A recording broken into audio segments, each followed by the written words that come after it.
Welcome back, intrepid viewers. Good to see you. Any new viewers? Good to have you on board.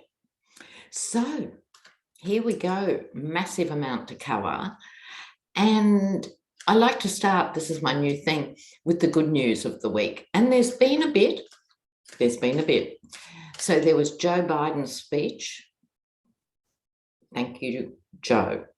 Hopefully, that gives you some sort of satisfaction and solace, you know, that he's on the case and he actually, without naming the Yeti, didn't have to press those buttons. Shh. Oh, you lost. Oh, shh. Oh, you lost. Love it. It will send the Yeti into a tailspin. Love that. In other good news, Matt Gaetz lost his law license. Not a minute too soon. Why has Bill Barr still got one? Why has Giuliani still got a law license? But got to start somewhere, Matt Gaetz. And I think things aren't going to go fabulously well for our Matt.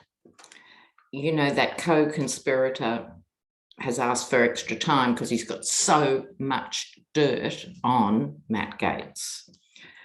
So, you know, let's have a quick look at him, but we'll be moving on.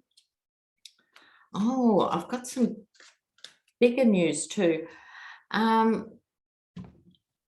It's just come out this week via Newsweek that there were trained commandos at the highest level on standby January 6th.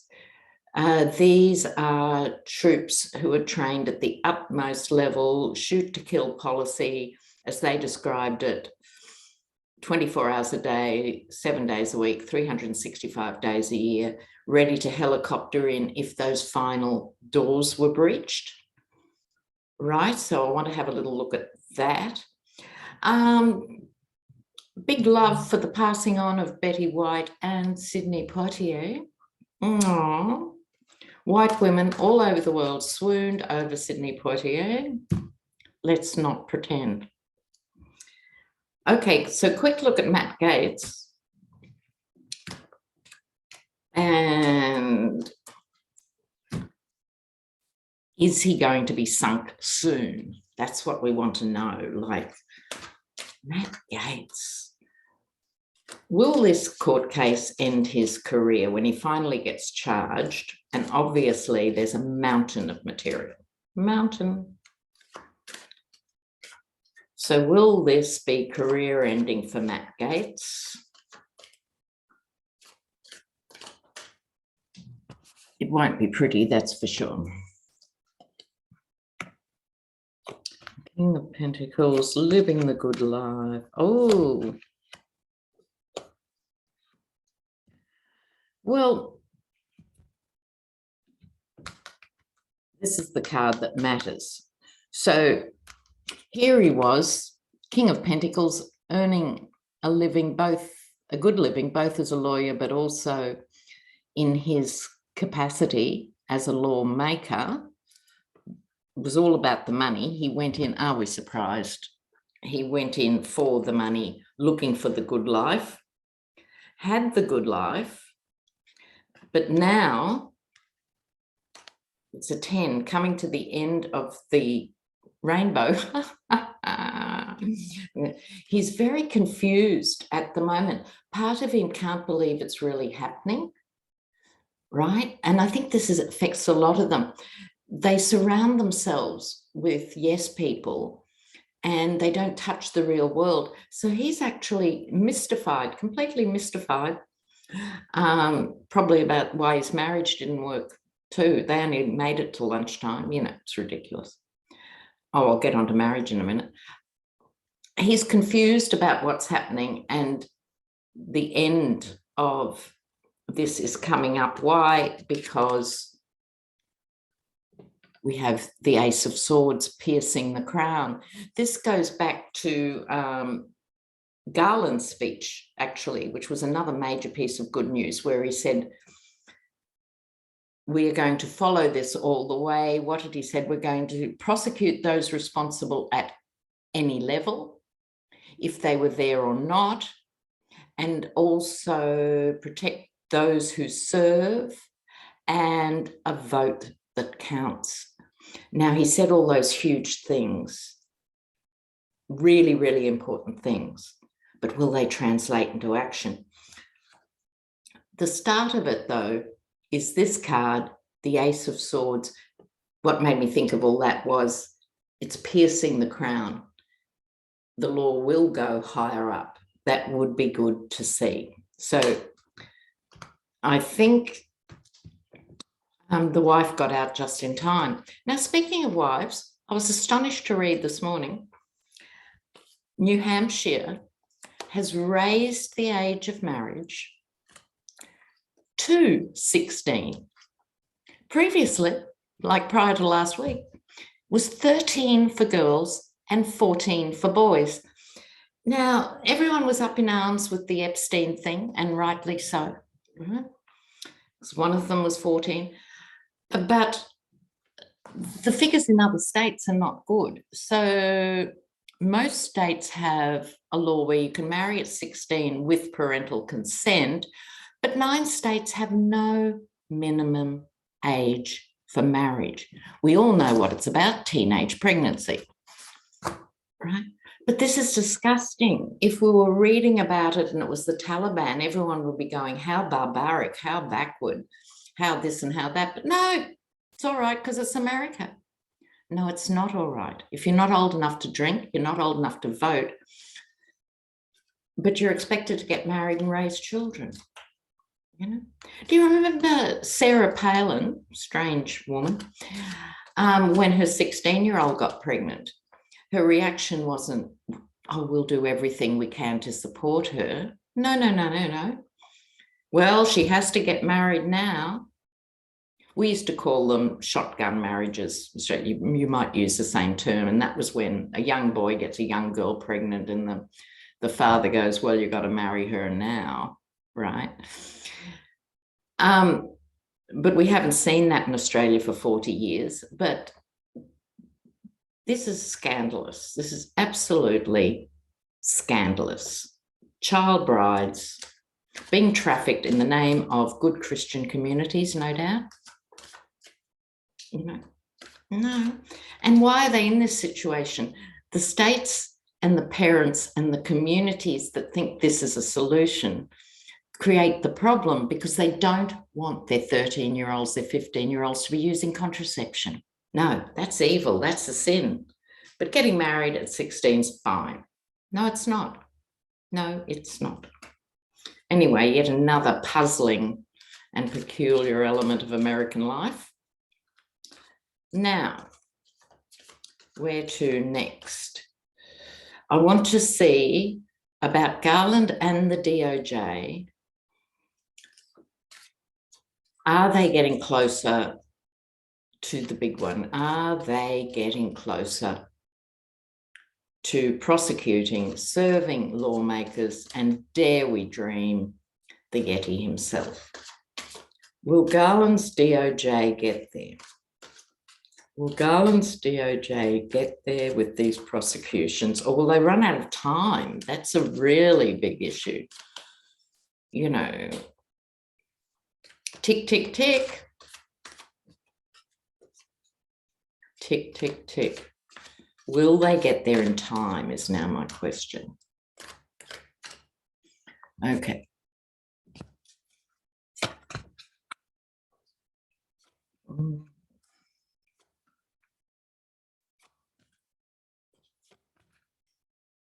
Well, they've got the devil on their heads. That won't help. You know, I've got these pages. They worry me in the context of this question because pages are, by definition, immature. It's like, here's the Six of Wands, the new, convincing, charismatic leader. So is this Garland? Possibly, you know, we will see as it unfolds, or he might have to be replaced in order for this to happen, or something. I'm not absolutely positive about this reading at all. So underneath is the surprise news. Let's hope that there's something so ghastly, so transgressive, so appalling, so fundamentally unacceptable that it can surprise people, because we've collectively, particularly Americans, obviously, but the whole world has been battered around the head with these disappointments. And there needs to be a juicy bit of surprise. Behind it, this is back to Garland. I think this is his genuine heartbreak at seeing what his country has come to and seeing what the Department of Justice has come to. But his obstacle here is the devil. And the devil represents being chained to something that isn't working. In his case, it's been chained to convention and decorum and doing the right thing in a really measured and responsible way. But that sends the clock into decline, right?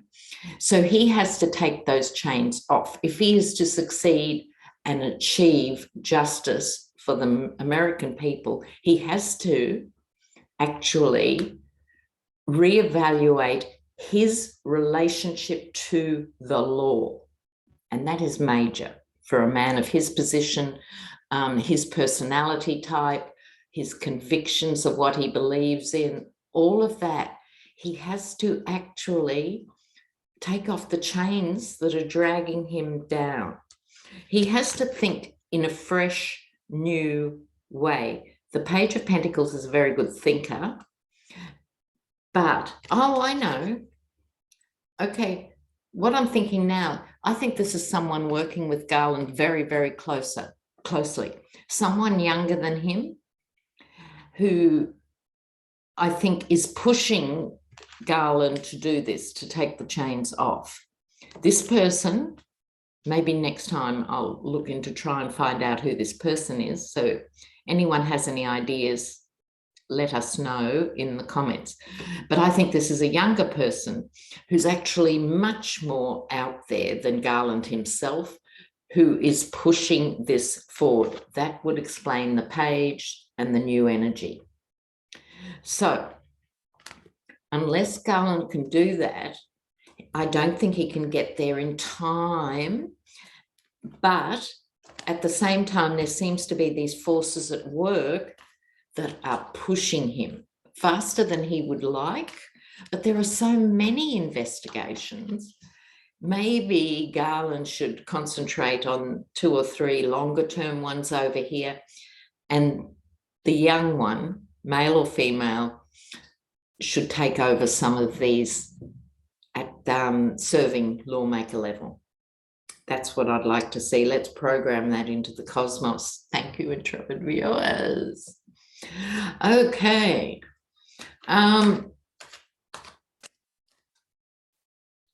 Biden's also talking about a moratorium or whatever on student debt. Look, it's like your healthcare system. You have the world's worst system for higher education. It's up there. It's just truly terrible.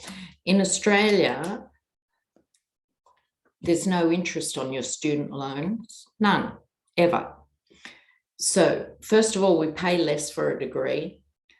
You get a student loan, there is no interest. And the deal is when you're earning more than $45,000 a year, you start to pay it off. In other words, if you do not earn $45,000 a year, the debt just sits there. And once you're earning more than that, you can afford to pay it off incrementally. So you need to reevaluate as a country what a degree costs, and then have a system with no interest, and then use that money for good things, that money that they sit on, the loan money. Okay, now, in other good news, oh, they're turning on each other, yes. So 2 weeks ago, it was Alex Jones turning on Trump. Now Tucker Carlson turning on Ted Cruz. I mean, he's such a jellyfish, and he has no embarrassment quota, does he? Nothing shames Ted Cruz. He makes the Yeti look like a strong man. He's so weak. And we know the Yeti is one of the weakest people in the world. Just ask his niece, Mary Trump. I don't understand Ted Cruz. No humiliation. Anyway, where were we going? Police officers suing Trump. That is also in the good news column. And so they should. Now, the problem is, of course, they have to stand in line. This is a guy who's been involved in more court cases than anyone else possibly in the world. If you know anyone who's had more court cases, let me know, because really, I think the Yeti holds the record. And now, in Australia, we have a law about people who are frivolous litigants, you know, who just endlessly go to court about things. And so there's sort of an attempt at an end game. So if he takes everything to the Supreme Court as part of his overall delaying tactics, I'm going to ask, will SCOTUS start drawing the line, going, this is not a Supreme Court issue, you have to listen to the judge at the lower courts? Will SCOTUS draw the line on Trump? I'm going to use my new cards. Okay. So will SCOTUS draw the line?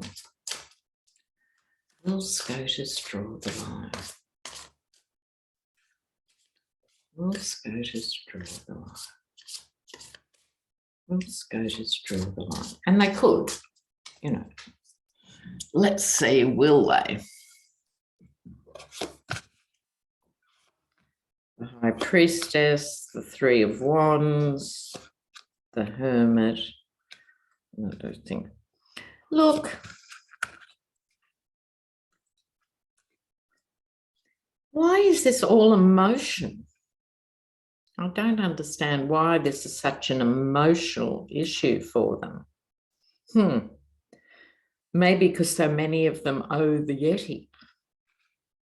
Anyway, let's go. This is the High Priestess,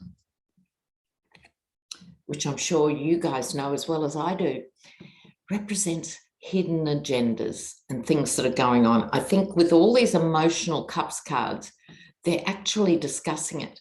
I think they're having conversations like, you know what? We're not going to have time for a shower in the next 4 years dealing with his rubbish unless we address this issue. It's like that. I think they are talking about it, but they won't. They're looking for precedents overseas. That happens with law. Every country looks to itself, and only when things get very knotty and weird, they start to look overseas. Is there a way that the UK handles this? How does Canada handle this? I think they're actually secretly, the High Priestess, looking at ways to do it. The Hermit, they're not telling us. Then we get the Mother of Cups in this deck. This is the Queen. We have the Daughter of Cups is the Page, the Son of Cups, which is the Knight. All of these. So the fact there are these 3 cards, all cups, are saying I think they're torn between, on one level, thinking, you know, this is the Kavanaghs and the Amy Coney Barrett or whatever her name is. Are we willing to risk his wrath personally, or are we going to act as grown-ups in the highest court of the land? And this is an emotional decision for them. So I think that's a work in progress. There should be more public demand, really, for them to do something about this, because it's just silly. He just runs out the clock. You know, on dozens of cases, hundreds overall. That's not an exaggeration, you know. Oh, my word. So, SCOTUS, you have to get your act together. Now, in other news, Dick Cheney. Now, Dick Cheney, who made a fortune off Middle Eastern wars, not a nice man, total hawk, let's go the torture route, hideous creature in his own right. But the nature of this stuff is such, it's that old saying, remember, your enemy's enemy is your friend, right? So Dick Cheney actually came out and said, what was it? You cannot love your country only when you win. Now, yes, you would say that to a 6-year-old, but it has to be said to 70 million Americans, American adults, which is a worry in itself, is it not? You know, but he said it. Someone had to say it. So go Dick Cheney. Maybe this is an attempt to redeem himself. Who knows? Now, I'm going to have a quick look at these commandos who were sent on January 6th. They were hovering around the edges. We didn't know that till this week.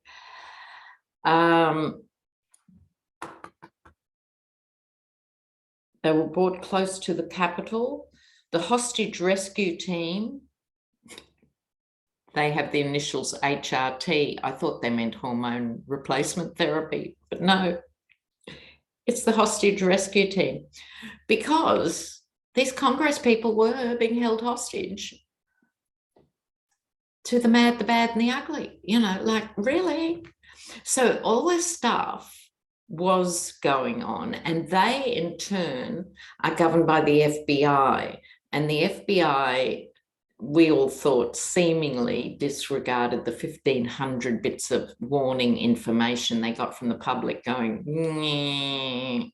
you know, my brother-in-law has a semi-automatic weapon and an amphetamines problem, and he wants to support Trump. I'm sure they would have been fascinating in themselves. So let's see about that. What was the story behind it? How did that all happen? They weren't deployed at the last minute, but why not? Right, let's have a look. What were these commando high-level troops doing? Who sent them? Who stopped them going forward? Let's have a good look at these guys.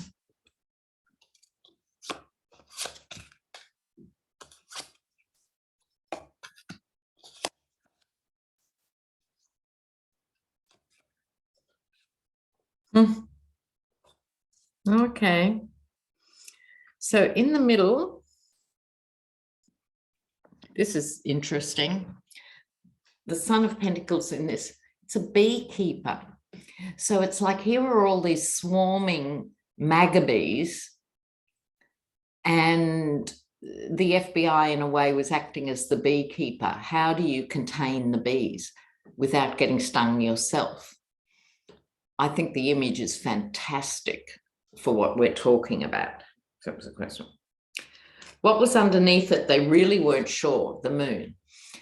It was certainly not obvious how bad it was getting, but they must have had a better idea than we thought they did about what was going on, right, with the moon. But that was enough to cloud the issue and possibly cloud the final decision-making to send these troops in by helicopter and just take out rioters, right? So it was a huge decision to make, and it wasn't all that clear. As fate would have it, this is the Wheel of Fortune. It was touch and go. I think it was far closer than any of us dreamt, right? It was a spin of the wheel, whether they'd send them on. Now, what was the energy over the issue? To be strategic, the Two of Wands.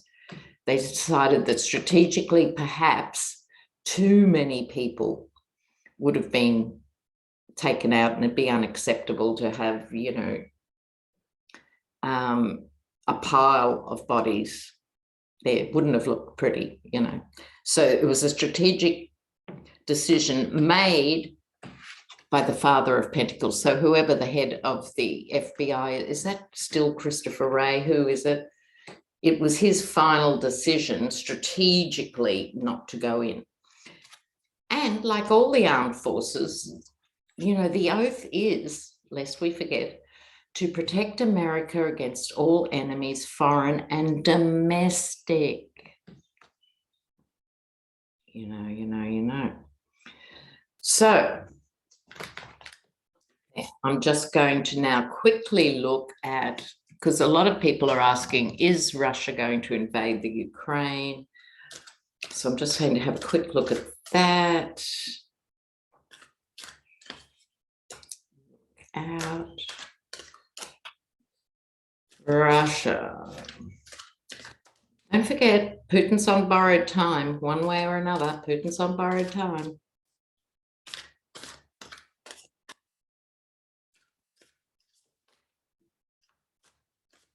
What about the Ukraine? For Ukraine.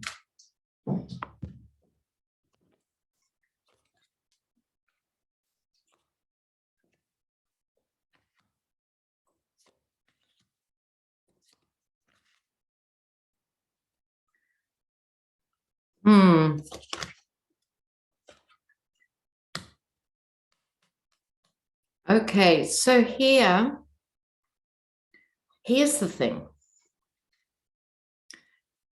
Putin, I think, doesn't actually want to invade Ukraine because it looks bad on television. Doesn't look good. But he's not above repressing the country totally and keeping it on a knife edge and everything else.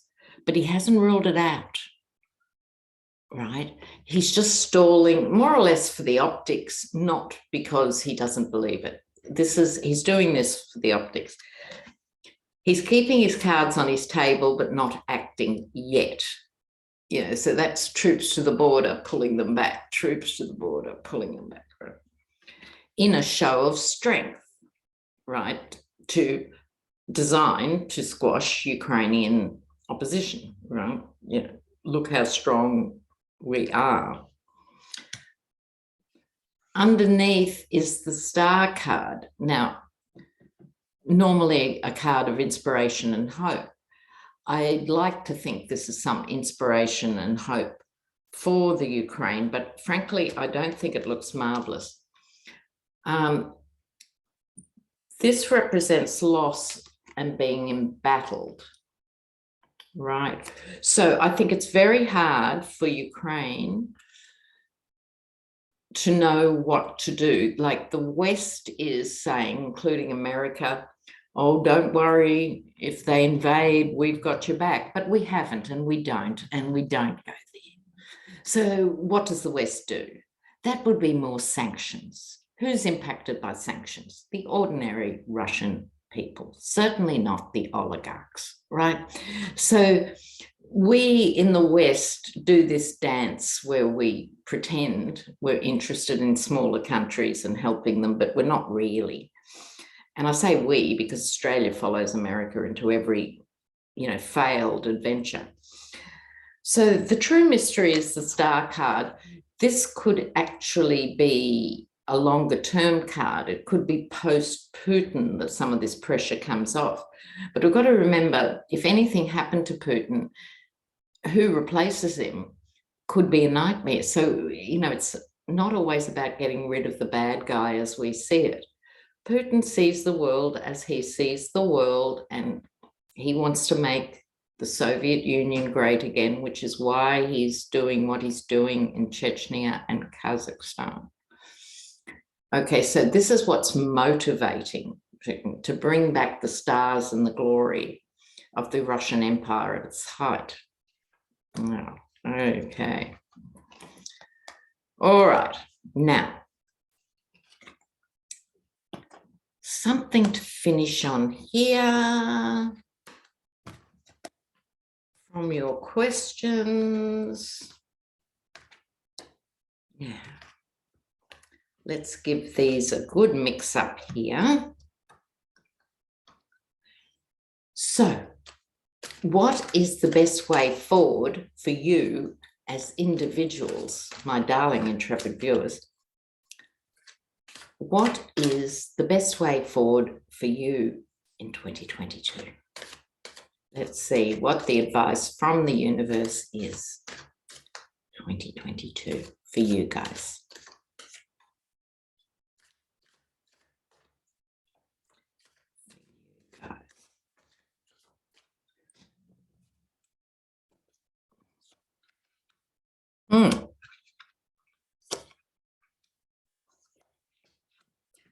Oh, nice cards. Very nice cards. Okay. Now, here we go. This is the card du jour. It's come up a couple of times. This is the fresh thinking, fresh energy, a new leader emerging. And that's so what America needs.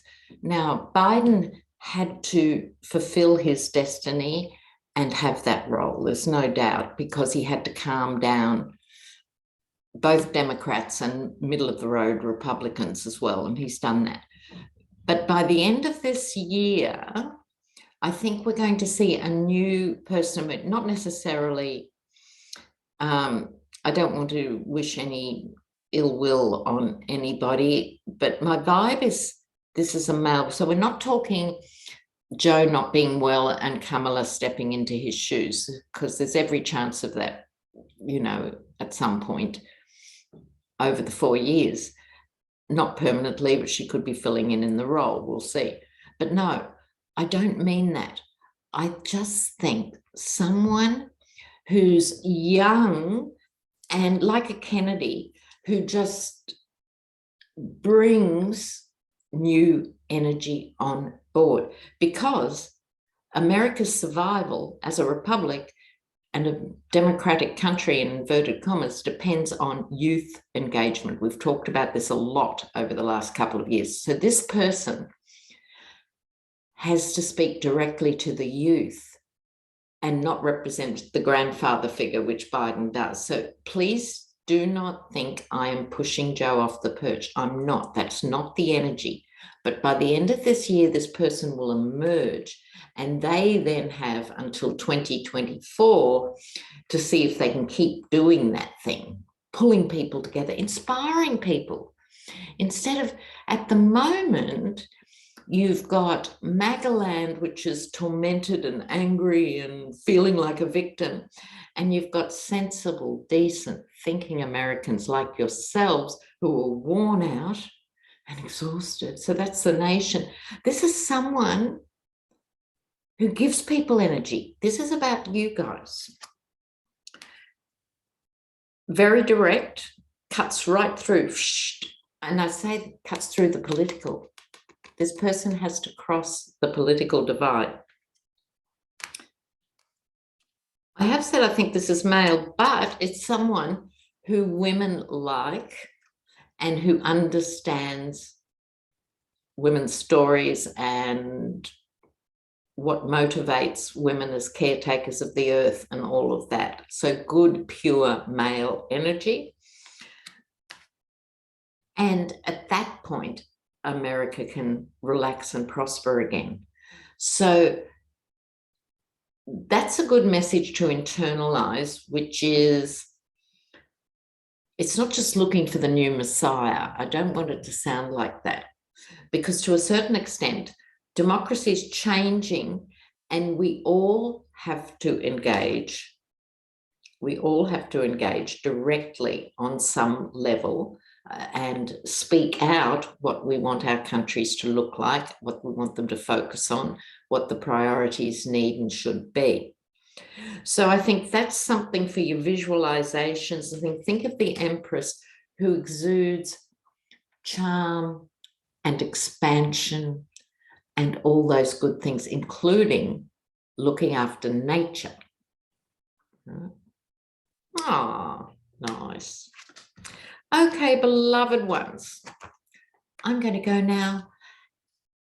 Talk to me in the comments. Love reading them, love getting them. Love you. See you before you know it. Bye.